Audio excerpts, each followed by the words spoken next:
If you're watching this and you grew up in the 1970s, I need you to do something. Think about the last time you saw a kid today have a complete meltdown because the Wi-Fi went down for 5 minutes. Now think about your childhood. You disappeared for 8 hours with nothing but a bike and a pocket full of dirt. You came home when the streetlights came on, and somehow you're still alive. Here's what psychology is finally proving. Your generation didn't just survive a different childhood. You developed cognitive abilities that are literally going extinct.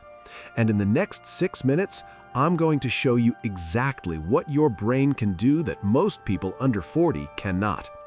If you've ever felt like you're from a different planet than younger generations, keep watching, because what I'm about to reveal will explain everything. You have something neuroscientists call default mode network strength, and it's disappearing from modern brains. Dr. Jonathan Schooler from UC Santa Barbara studied what happens when people have nothing to do.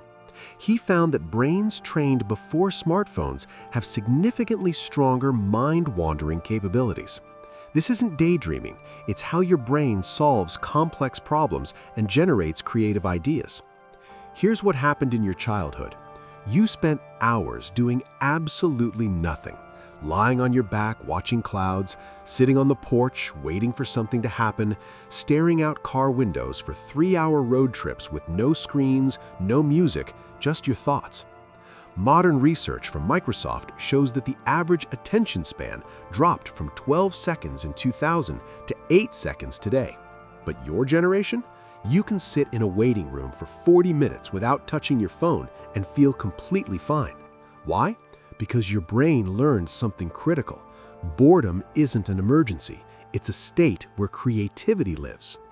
A study from the University of Central Lancashire proved that bored people actually perform better on creative tasks than stimulated people.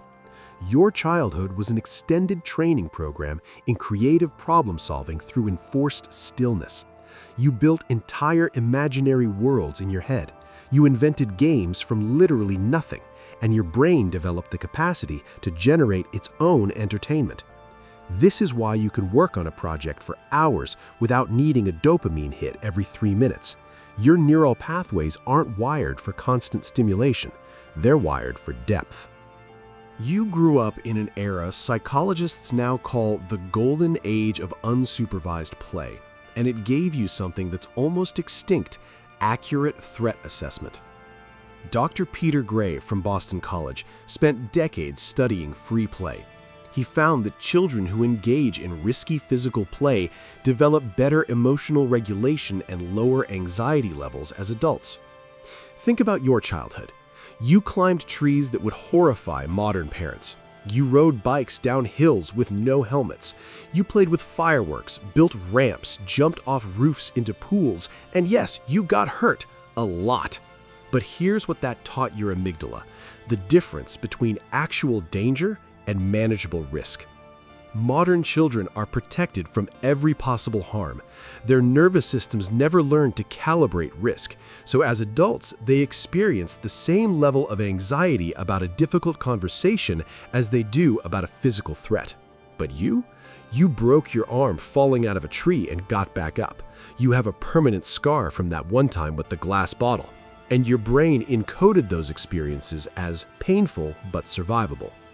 Research from the University of British Columbia shows that children who engage in risky play have better executive function and decision-making abilities decades later. This is why you can walk into a chaotic situation and immediately start solving problems while everyone else is frozen. Your brain has a database of actual dangerous experiences. It knows what real crisis looks like, and most modern emergencies don't even register. You waited for everything, and it made you psychologically bulletproof. Dr. Walter Mischel's famous marshmallow experiment proved that delayed gratification predicts life success. But here's what's interesting. Your entire childhood was one long marshmallow test. You wanted to watch your favorite show? You waited until Saturday morning. You took photos? You waited a week to see if they turned out. You wanted to hear a song? You waited by the radio, hoping they'd play it. Modern neuroscience from Duke University shows that people who regularly practice delayed gratification have stronger prefrontal cortex development. That's the part of your brain responsible for impulse control and long-term planning. This is why instant gratification doesn't satisfy you. Your brain's reward system is calibrated for anticipation, not immediate consumption. You understand something that's been completely lost. The pleasure is partly in the waiting.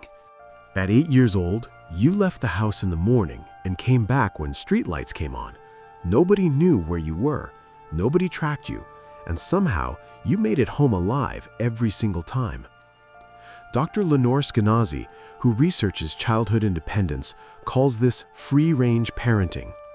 Her research shows that children given autonomy develop stronger internal locus of control. You had to solve your own problems. If you got lost, you figured it out. If you got hungry, you knocked on a neighbor's door. If someone was mean to you, you handled it. This created what psychologists call agency, the belief that you can affect outcomes through your own actions. Modern children are monitored constantly. They're told where to be, what to do, and how to do it.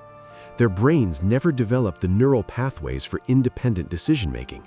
But you navigated the world on your own terms.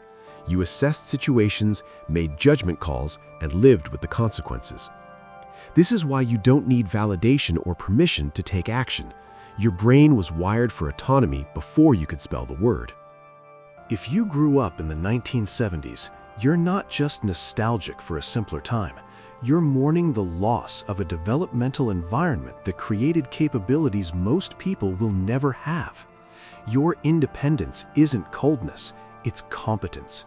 Your comfort with silence isn't antisocial, it's depth. Your resistance to instant gratification isn't stubbornness, it's discipline.